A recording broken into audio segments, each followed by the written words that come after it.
Kral Space. I am Kim Kral. I am reporting to you not live from my closet.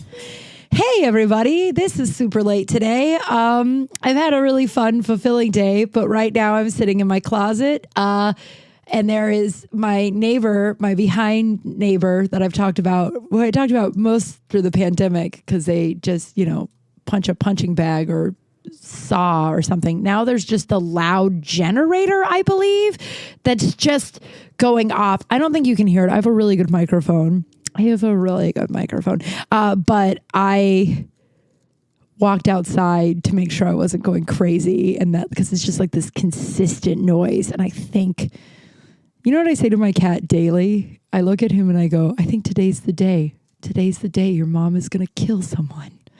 Like who? It's just so... I am cool with like buzz noises. You know what I mean? Like if you're like in a coffee shop and there's like the buzz of everyone quietly talking amongst themselves, I'm fine. But if there's like one guy on the phone just talking really loud, I want to murder that motherfucker. And that's how I feel about the generator right now. So I'm like... I also have had like a pretty pounding headache for the last like week and a half or so, which is not a fun time. I've taken 8 Advil in the last 5 hours, which is like an hour and a half earlier than I should have. Whatever. Hi, everybody. It's been a week. I had my COVID 1 year anniversary. How wild is that? 1 year ago on the 14th, I tested positive for COVID. And that's not like, I'm sure like most people who had COVID don't really do that, but the long haulers, I'm sure that they have been counting. Actually, a lot of long haulers, I talk to a lot of long haulers. If you are one, I recommend finding, if you're somebody that struggles with something that not a lot of people struggle with, or not a lot of people around you struggle with, I highly recommend finding people that struggle with the same thing. Not so you could sit there and like wallow or pity me shit, but like so you can like relate and not feel so isolated. I feel really isolated sometimes when I talk about what's going on with me physically and mentally. The brain fog. Jesus, I really can't say that the first time, is rough. But I talk to a lot of long haul COVID people, and they all like kind of talk about theirs. Like it's like a kid, like when people have a baby and they're like, oh, he's 26 months old. And you're like, say 2, just fucking say 2. But a lot of long haulers I know, they're like, I've been doing this for 18 months now. And so I guess I'm 12 months now. To say a year, it's been a fucking year. And also I got the booster last week and I realized, okay, go with me with this. The booster shot for me is like, okay, so my COVID symptoms are Uma Thurman, and the booster shot is the EpiPen in Pulp Fiction, when Uma Thurman ODs on heroin. And that's what the shot does to all of my symptoms. And that's what the last 2 did too. And I mean, I was exposed to someone on Sunday, like real exposed. She was a person I watched the Bronco games with, and I was walking to the Bronco bar and she saw me walking. She picked me up in her car. So we were like in her car. We like hugged in her car. We like got out of the car and hugged. Then we walked all the way to the bar together. And then we sat together for 4 hours at the bar. Then we hugged some more. We laughed a lot. I was fucking, and she tested positive the next day. And I've been feeling like people were like, oh, yo, do you have they were like, do you feel symptoms? And I was like, well, I've felt symptoms for like a year now. Right. And so it could be that, it could not be that. I have but thankfully I tested negative. So, get the fucking vaccines, guys. They work. And yeah, there's some breakthrough cases, but they also save people's lives. I can't even talk to people about like some of the stuff that's going on right now with the vaccines and the misinformation and people's opinions. I don't know. I refer you to my Instagram and Facebook post about my 1 year COVID-versary. No, I wish I was good at doing that, like coming up with words and coming up with like puns or some shit. I wish I was really good at it. I'm just not. I feel like my computer is, my brightness on my computer is low because, dude, my head's just been pounding. It's not a fun time for the Kralski. But it's interesting. I'm a person that will look back on anniversaries and be like, man, a year ago today, where was I? And I put this in the post, so if you read it, forgive me, but forgive me for going over it again. I lost like a bunch of followers, not a bunch, but like 15 followers over that post, which is just, it's so funny to me that people, I mean, who knows? It could be random. I don't think it is. One time when I posted a picture of myself on the toilet, I lost a bunch of followers that day too. And that one I can see a little bit more than, I mean, I don't agree with it, but I can see it a little bit more than someone talking about their sickness they have and you being like, this doesn't fit the narrative I've been screaming into the ether for a year or two, almost 2 years. And then I'm going to unfollow her. It's just so funny to me. I get unfollowed a lot though. So I get followed a lot and I get unfollowed a lot. And I choose to focus on the people who follow me and not the ones who unfollowed me. But I'm a person that looks back on, I like to, at the end of every year, I sit down and write 100 things I'm grateful or proud of myself for. And, over the last year. So I like anniversaries. I like looking at how far I've come and where, and so I've talked to 17 doctors in the last year. I have not called the lung doctor yet. My head has just been pounding and I know that it'll take some mental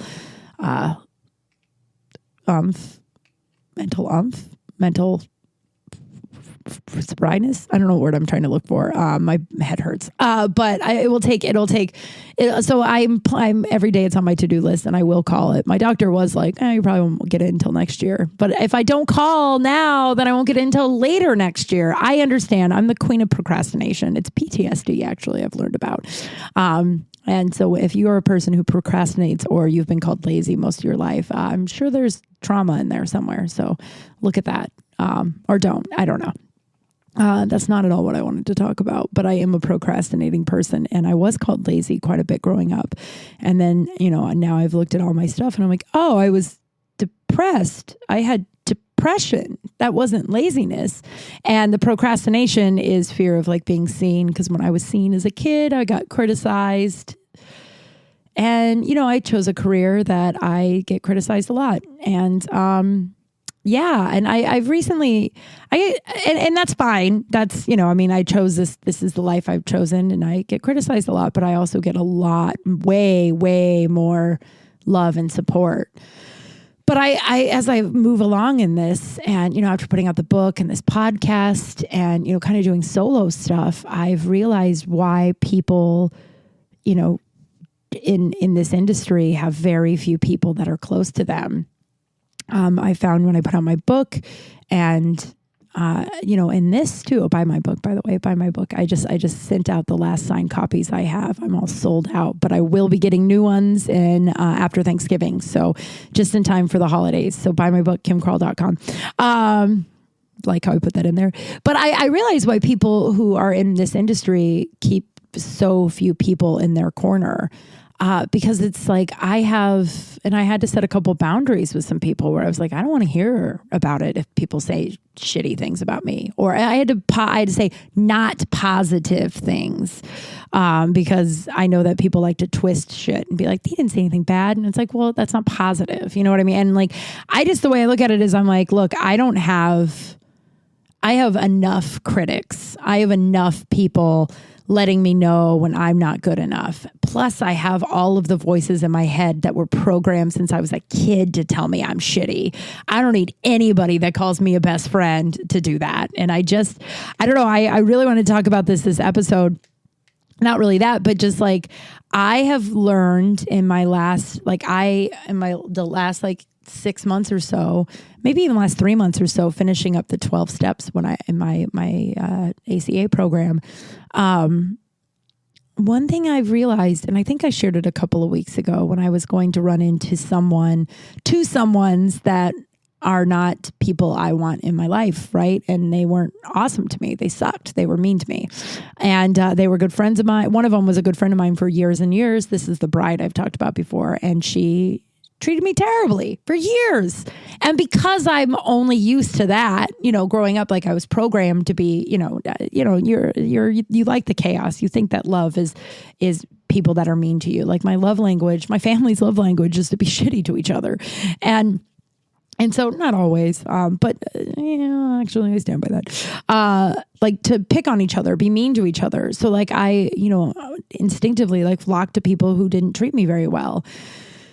And so this girl for years was terrible to me. Like after my dad died, one night we were out with some people and I was sad. He died like a week prior to this moment. And so I was sad because my dad died like a week before. And I guess I said something about it. And she went, Kim, we're not doing that dead dad bullshit tonight. Okay. And I completely, that's not what I should have kicked her out of my life then, but I didn't. It took another 5 years. And a whole lot of self-worth work later. But I have a part of my brain that will be like, that person wasn't that bad. You should call them. They're not that bad. Because I also tend to confuse love and pity. I tend to love people I can pity and rescue.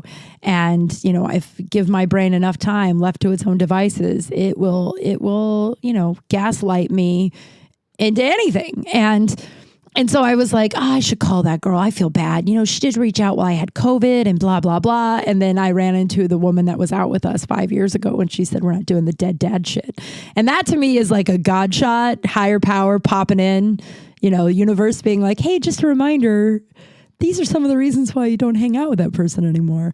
And then, and so I was going out and I was going to run into her because it was a birthday party and she was going to be there. And then a guy that I blocked a couple of weeks ago. We're going to talk about that.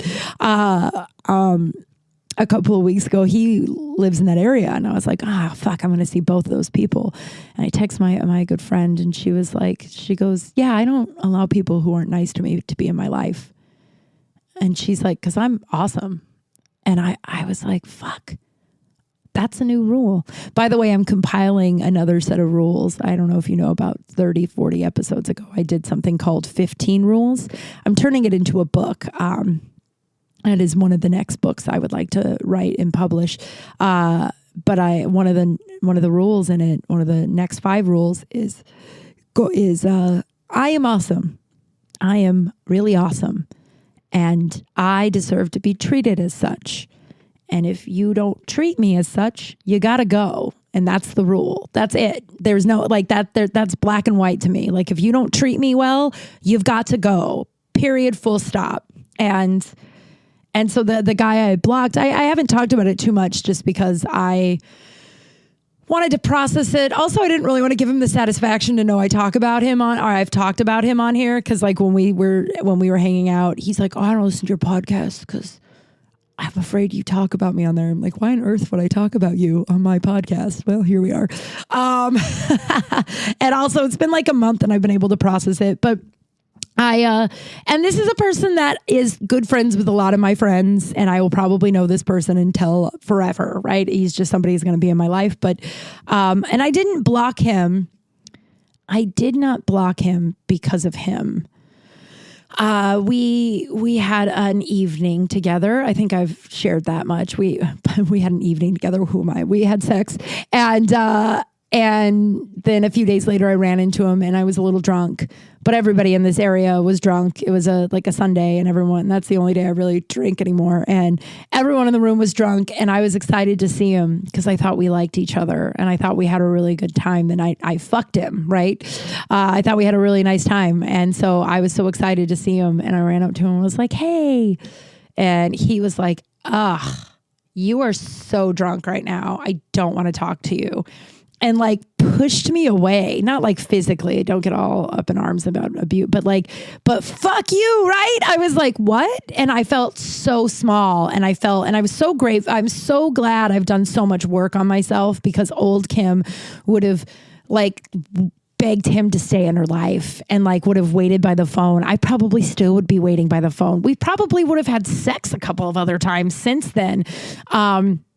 I tried to talk to him one more time and he again pushed me away and basically told me to fuck off. And then he left with another woman for a little while. And that's a whole other private story that's not mine to tell, but it was, I like sat there and I was drunk and I was like, I got to get the fuck out of here. So I walked home So mad. I was so mad. And not mad at myself. I was like, fuck that motherfucker. Like, fuck that guy. Like, first of all, like I'm too drunk now I'm too drunk to talk to you in public when there's potentially other women you can fuck.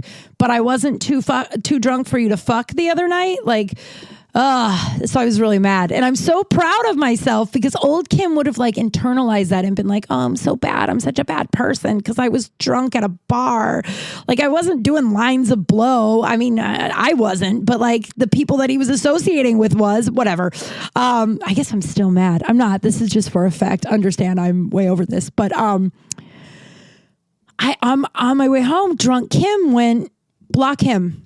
Block him on everything because I know sober Kim will wake up and try to justify it and be like, well, he didn't mean it. Or like, I was really drunk. I did deserve to be treated that way. Also, I don't want to date a guy that would see me out drunk and push me away. If I was really that drunk and you really care about me, you would have been like, can I get you some water? We should get you home. But no, I wasn't that drunk. You just didn't want to talk to me because there was a bunch of other chicks you wanted to fuck. Fuck you, dude, right?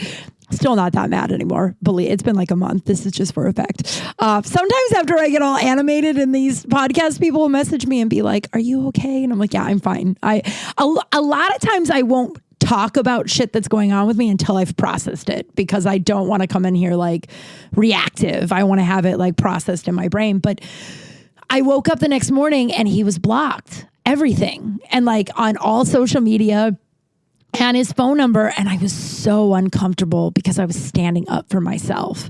And part of the reason why I blocked him on everything is because it had nothing to do with him. I mean, that guy's a dick for sure. And he's reckless with people's hearts. And that is another rule. I don't fuck with people who are reckless with other people's hearts. Reckless with my heart, reckless with others' hearts. I just don't fuck with those people. Because yeah, like telling someone something that someone else said about them is reckless. Like fucking acting like you like someone just to fuck them and then not talk to them ever again is reckless. Like just, that's black and white to me. If you're someone that's reckless with someone's heart, I don't fuck with that, man. I just don't. But I was really uncomfortable because I don't usually stand up for myself. And a lot of my friends love him. And it was triggering.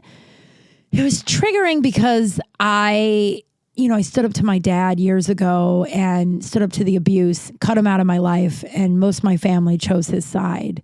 And, my dad was, and that's what I realized with this guy that I blocked a couple of weeks ago or a month ago at this point. There's 2 blocks that I'm going to talk about. I've been blocking people left and right, my friends.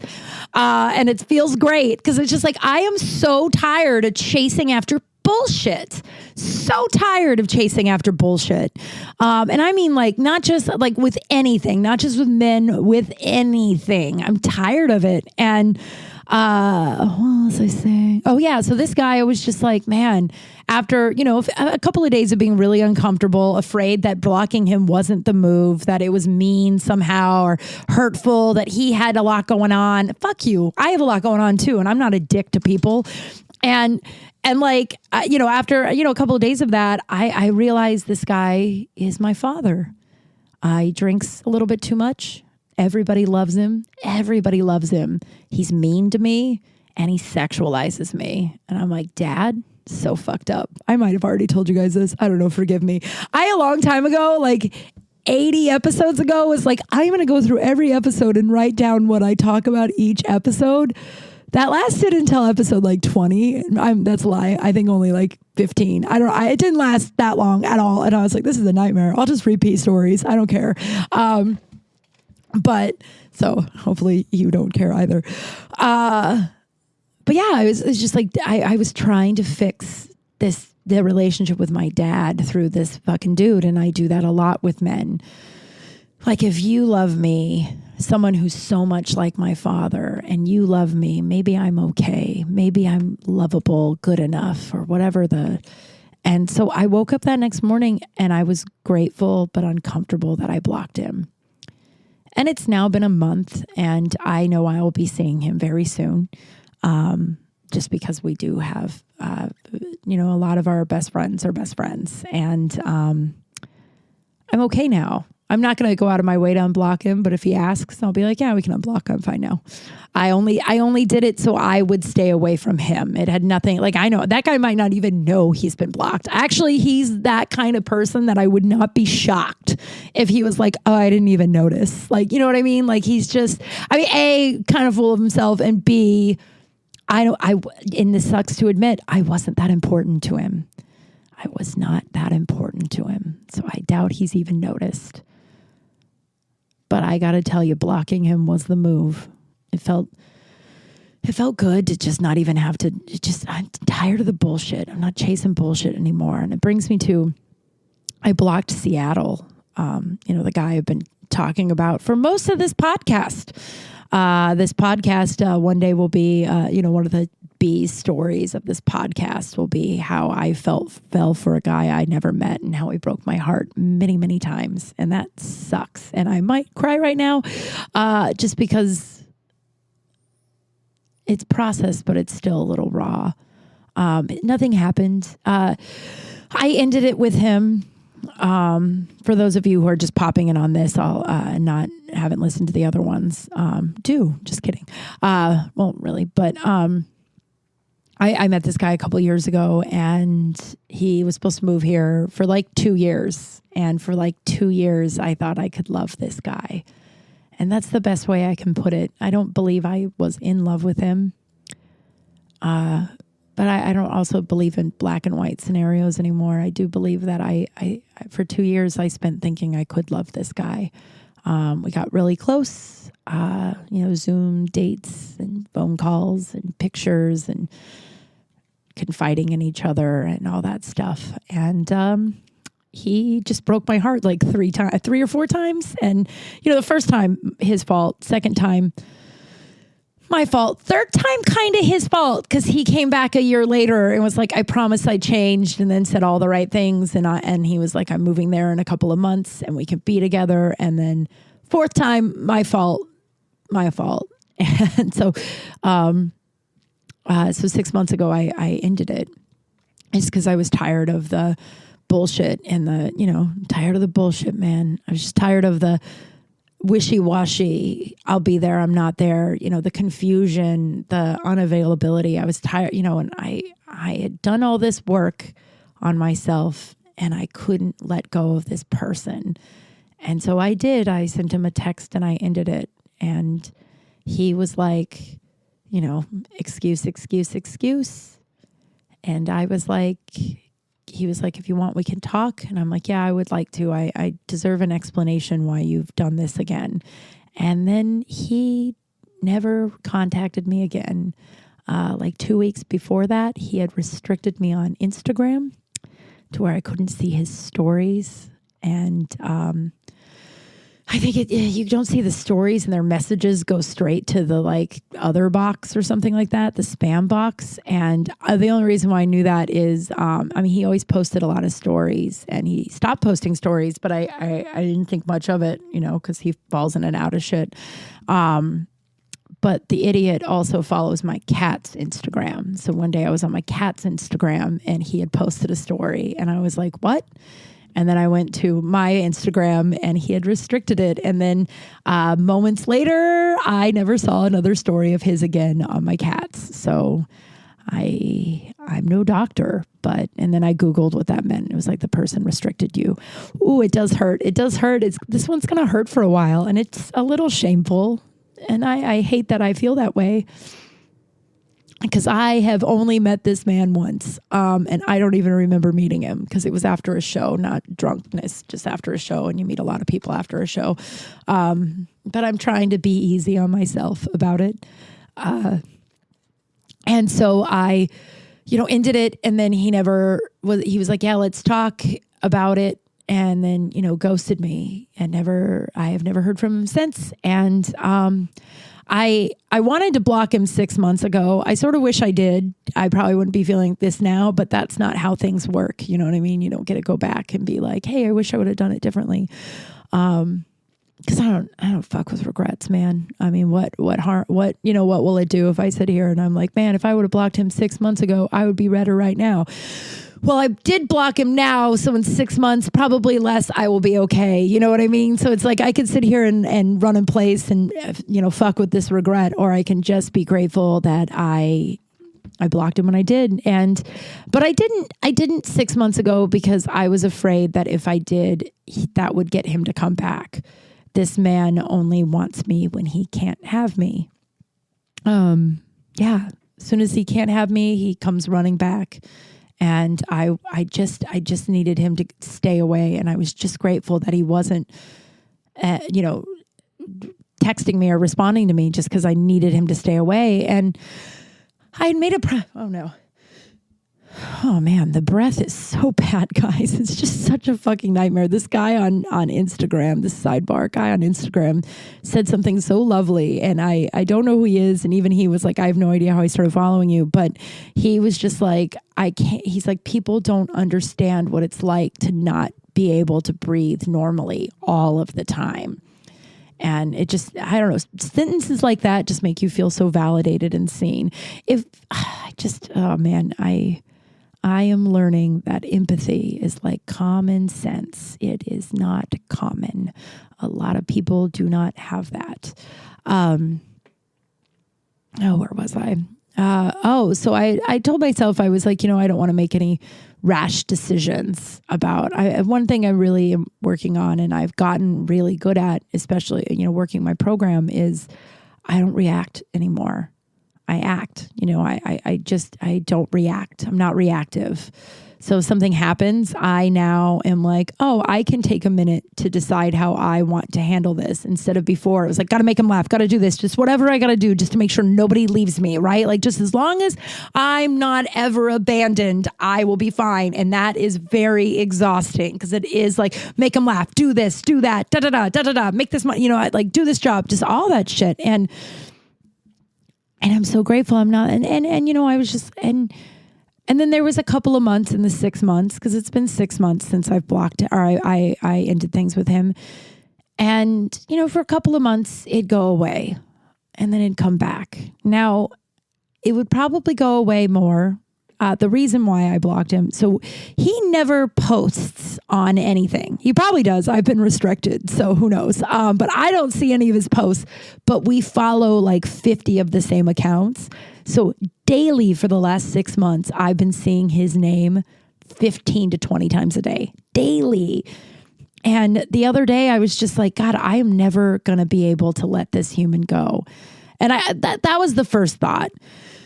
And then it was like, okay, what if, I was like, all right, and then I went, let's write him an email. We'll write him an email to tell him how we feel. And then we'll tell him we're going to block him, and then we'll block him.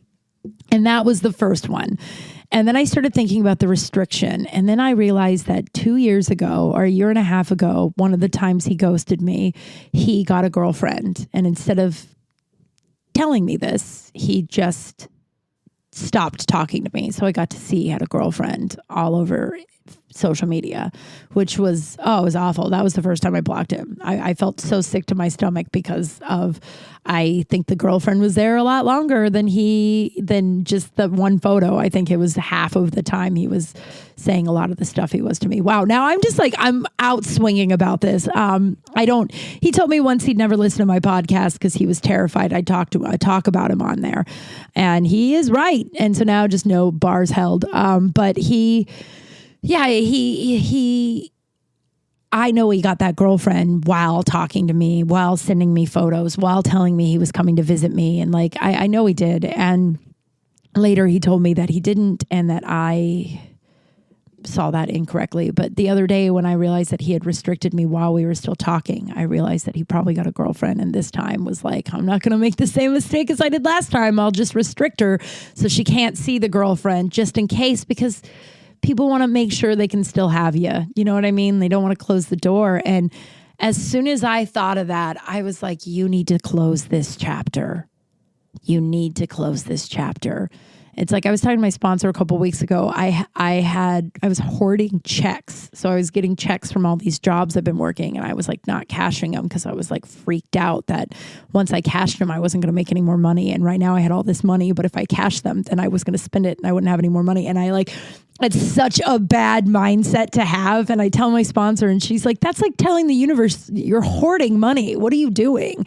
And I realized that, and don't worry, I cashed them and I've done all the stuff. And now I understand why, I worked through why I was so freaked out about cashing these checks.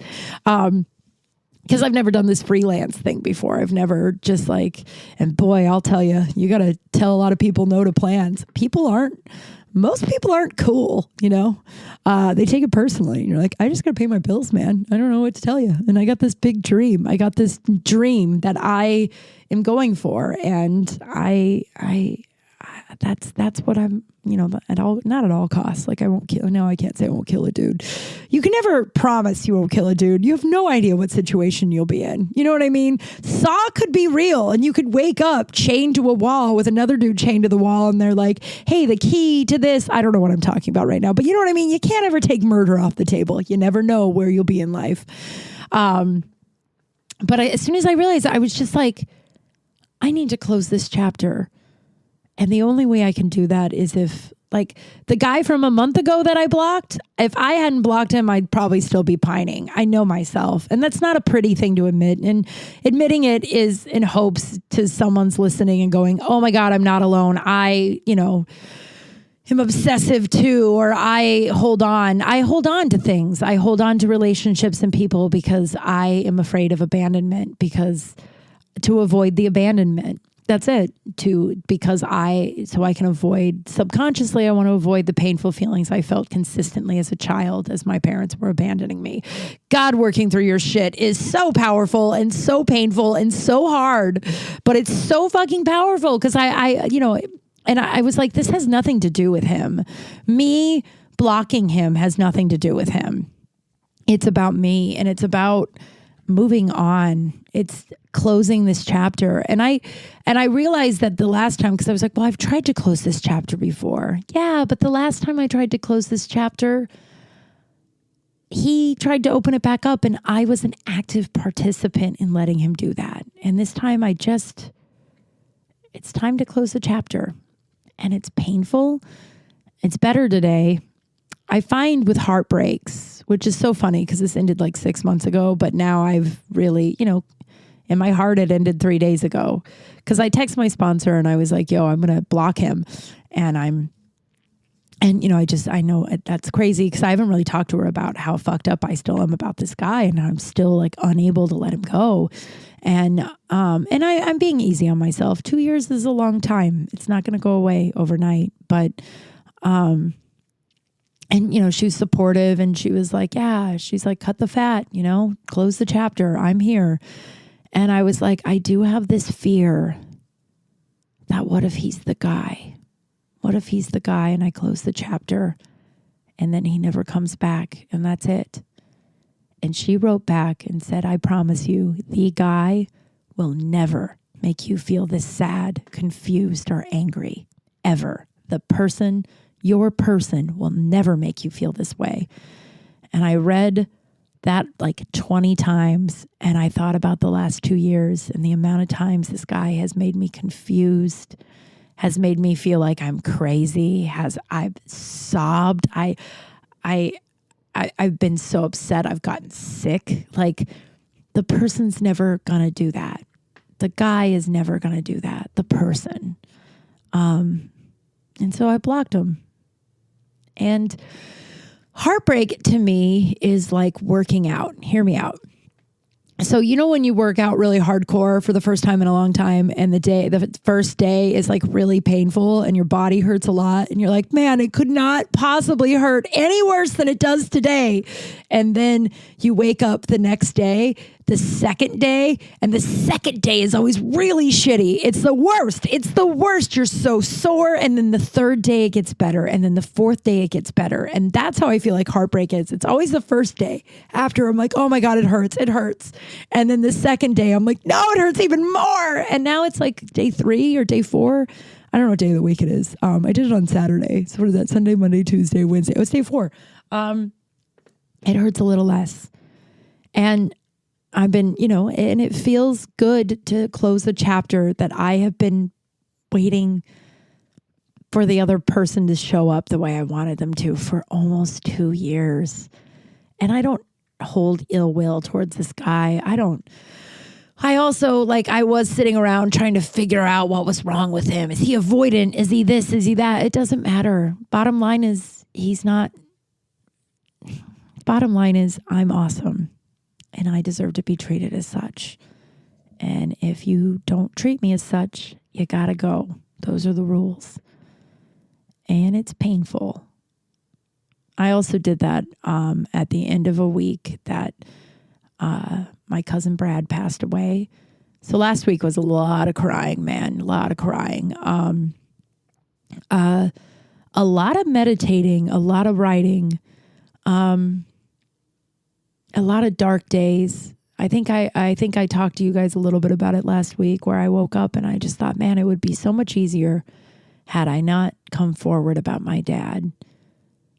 Like, for a couple of days, I really thought that. And then it was just like, he would have only been alive maybe like 6 more years, maybe a couple years longer, and then I would be free by now. And that was a couple of days of that. And I'm only sharing it because I'm human. I'm a human. And if I hadn't cut my dad out when I did, I would be dead.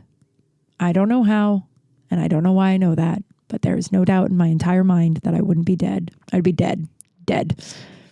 But there was a couple of days last week where I was just like, oh my God, maybe that would have been better. Not that I'd be dead, but just like that I would, not be okay. Just because a lot of my family chose that guy's side. They still choose that guy's side. I wasn't really invited to the funeral. I wasn't not invited to the funeral, but it's pretty among the family I do talk to, it's pretty clear. We all agree that I was not welcome there because of what he did to me as a little girl. And so there was a lot of memories that came up last week about my childhood. And then I was mourning one of my favorite people. The good news is I usually get closer to people that aren't, after they die. Sounds a little crazy, I know.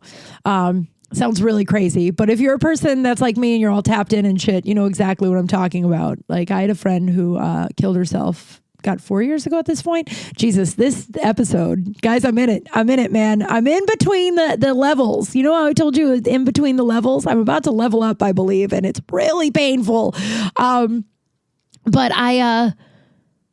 But yeah, and my friend who passed away, who committed suicide 4 years ago, I talk to her all the time. My dad, I forgave that guy. In the midst of all this, I'm not even mad at him, man. That guy was all pinched up down here. You have to be real fucked up. Something real fucked up had to have happened to you in order for you to do what he did to me. You know what I mean? And it just, yeah, it was, and then I got to talk to an old friend that we haven't spoken in a couple of years, and not for any reason. I mean, we, here and there, texts, or, we like each other's posts. Like, there wasn't a falling out. We just, a couple of years, COVID, she moved, we got to Zoom, and it was fucking beautiful. It was like, we laughed, we cried, we got to catch up, and we got to talk about things that, like, but you could tell both of us wanted to bring up to each other. And it was just fucking beautiful. And she goes, no matter what happens, I will always be front row center, Team Kim Kral, cheering you on. And those are the people I have in my life. The further I get in this career and hopefully blow up, I hope I fucking explode. My buddy called me a supernova. He was a little drunk the other night, and he's like, you're a fucking star that's about to explode. You're a supernova. And I was like, that is the coolest compliment. Thanks, dude. But like, I hope that happens. And the further I get, or the closer I get to that, the smaller my crew is going to be, because I need only people in my corner that are positive and encouraging and supportive. And I'm not chasing bullshit anymore. And maybe the block is a little dramatic, but I didn't do it because of either one of those men. I did it for myself. I blocked an ex-boyfriend years ago. We blocked each other so many times. He blocked me, then I blocked him, then we had sex, then I blocked him, then he blocked me. And now we're not blocked anymore, but we're not friends on anything, obviously. But it's just maybe, and blocking's not forever. You never know. I am pretty positive about this Seattle guy. I am 99.9%, 99%. There's still 1% of me who is hoping he is the person I thought he would be.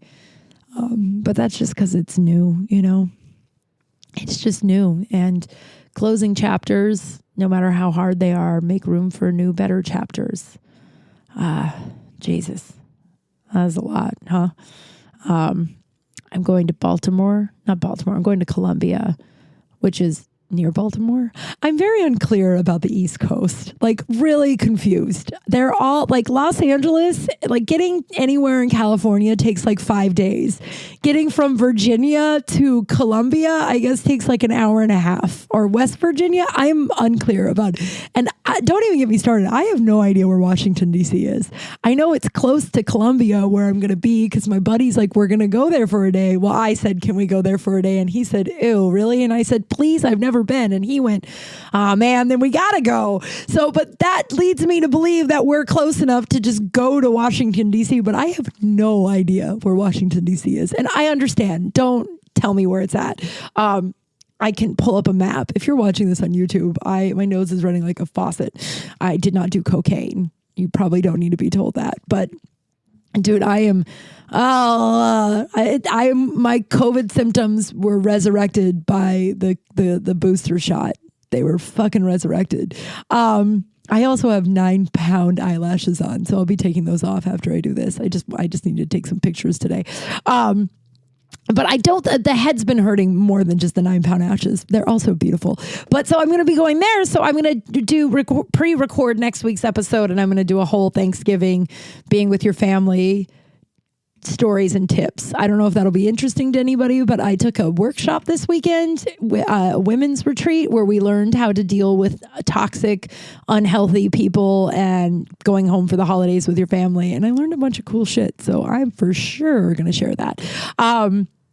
But I'm really excited. My little best friend, Wixom, I guess saved his money to buy his first pets, and he chose mice. And I am a little afraid of those.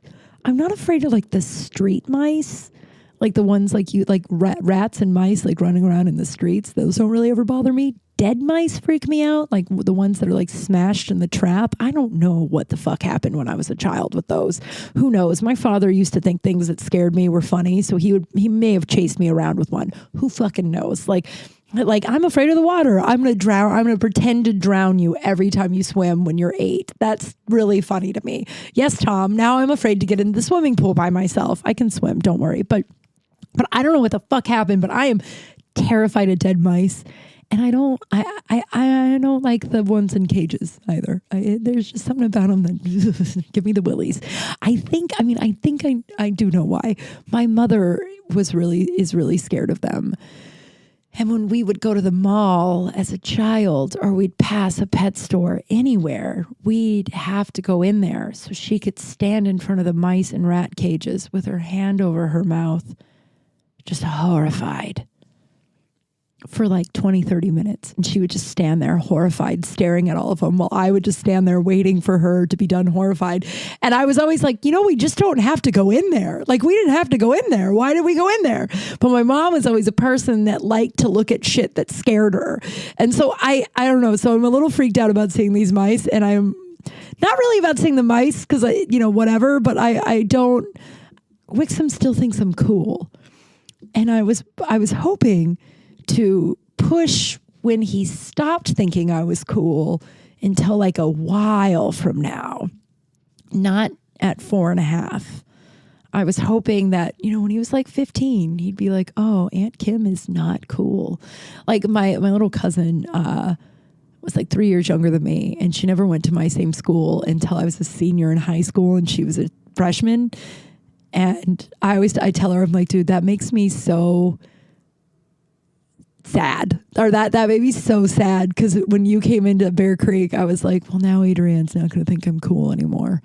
Now this is when she finds out I am a big old nerd. But for like 15, 16 years, how old are you in senior year? 17 years, I was able to like be like, yeah, I'm awesome. I'm really cool. I'm really cool. I didn't really understand. I didn't really think about the fact that her best friend's sister was in my grade and was actually cool.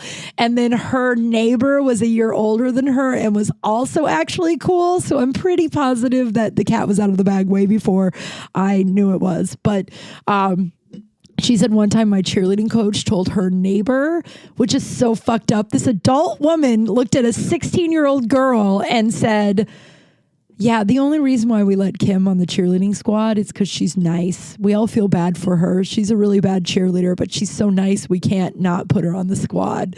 And when my little cousin, who was supposed to think I was like the coolest thing in the world, told me that, I was crushed. Now that was an adult, whatever. You know what I mean? I'm not cool at all, and I'm fine with that. I do want Wixom to think I'm cool for at least 5 more years. But now I look back on that cheerleading coach, it's like, Jesus, what'd she have going on that she had to put down a 15-year-old to another 15-year-old? She was kind of a miserable broad. And hated being our cheerleading coach. I don't know what the school had on her, but it was definitely like a bribe situation. Like, you have to do this or we expose this, because she hated being our cheerleading squad coach. Hated it.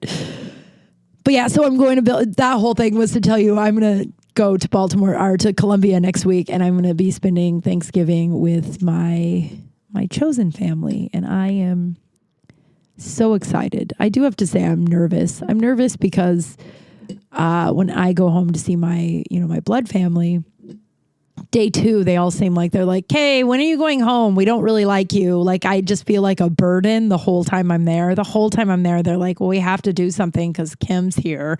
Kim's talking again. Like, everything I do is just like kind of ridiculed and put down, or like it just the energy's weird. And I don't know if it's on purpose. I'm not sure if anybody listens to this and that. And I don't know if it's on purpose. I don't take it personally, but it has brought up a lot of fear going to see my chosen family, that I'm like, oh my God, I'm going to be there a long time. I hope they're excited I'm there. I hope we don't do something to make them want me to leave. And I don't think I will.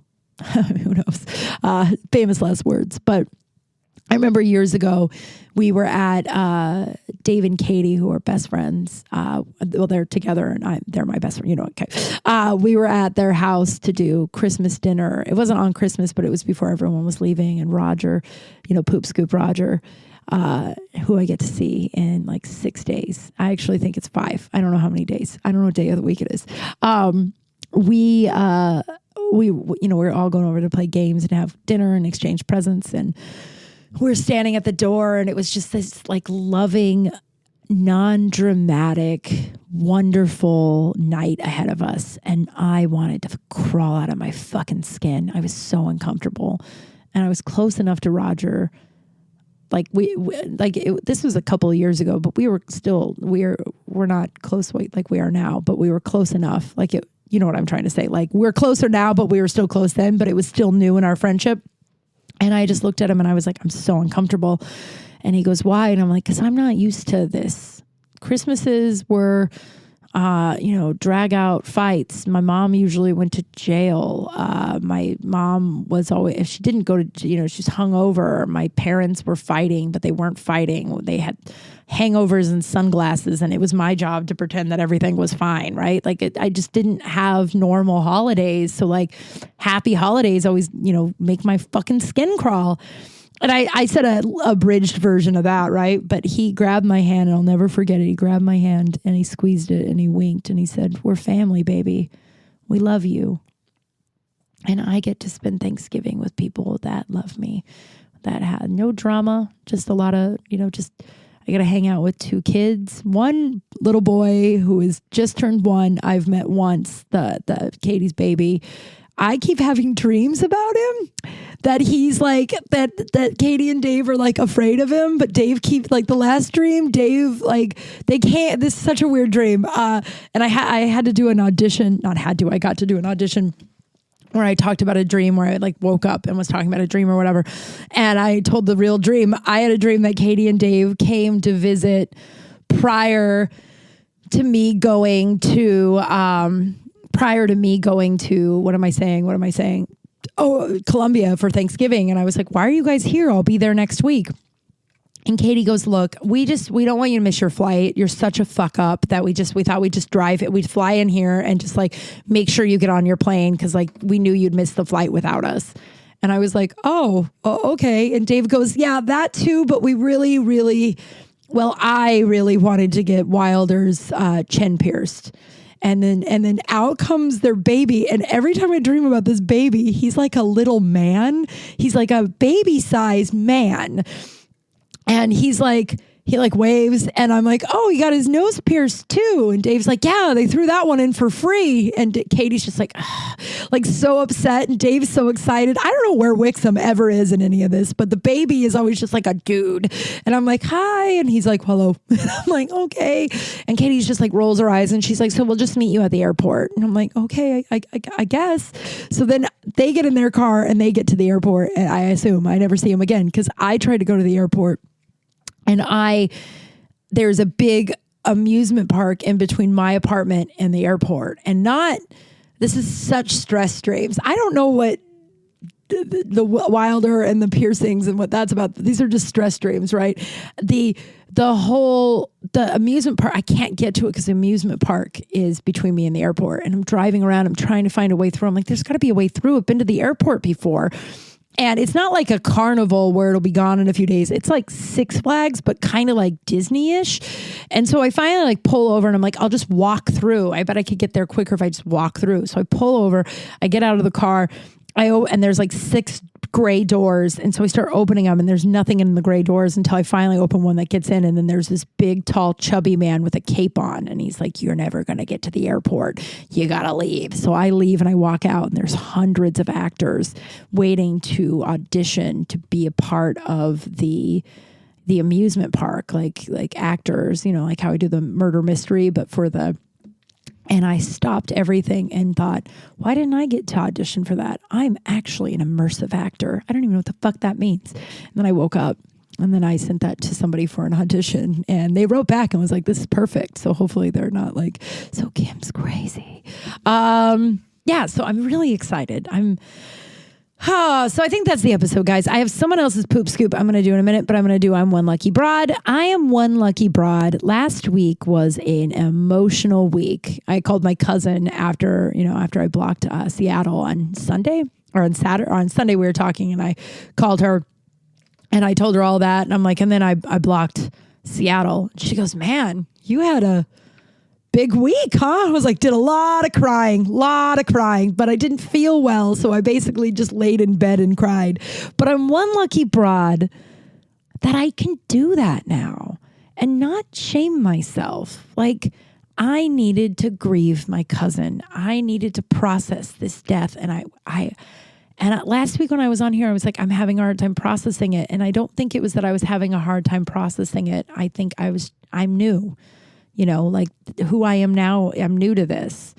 And I was processing it in a way I've never processed before, which is healthy, like a healthy way to process something. I took care of myself. I cried.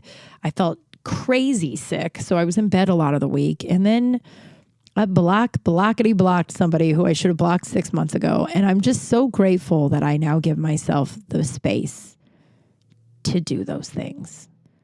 And I'm one lucky broad that I have humans in my life. I was able to reach out to a few people and talk about this and talk about how I was feeling. And there was no judgment. There was no criticism. And there was just love and just love. And I don't know, the better I get, the better the humans around me get. And it's really fucking cool.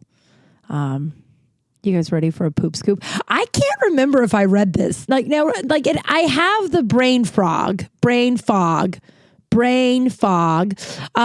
I have the Brian frog.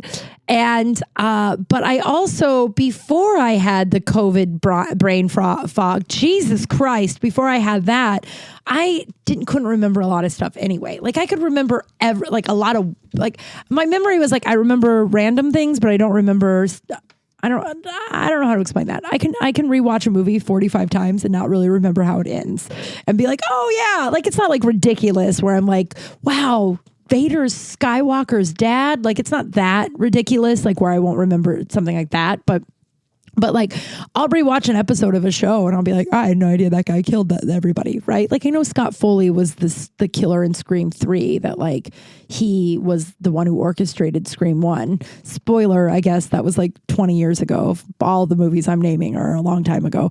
So I can't remember, but I don't believe I have. And this... I love it. He says it's a bit long.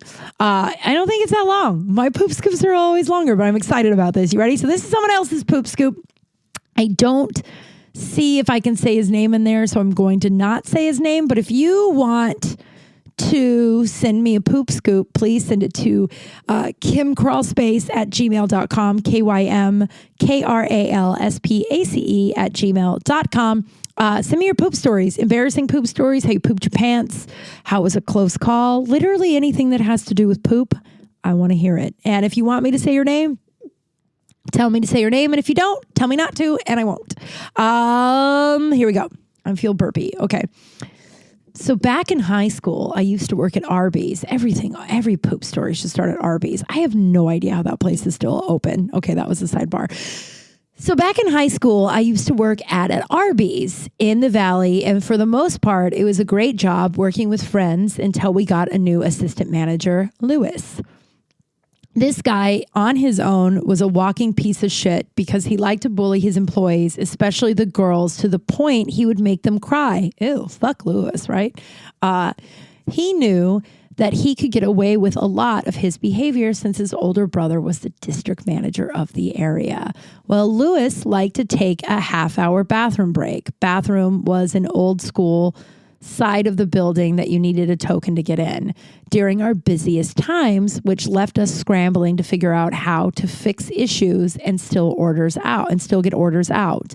One day in particular, he walked back into dining with newspaper under his arm with a big smile and makes his stupid remark, "Guess I didn't miss anything," knowing full well he had his headset on him, so he heard everything.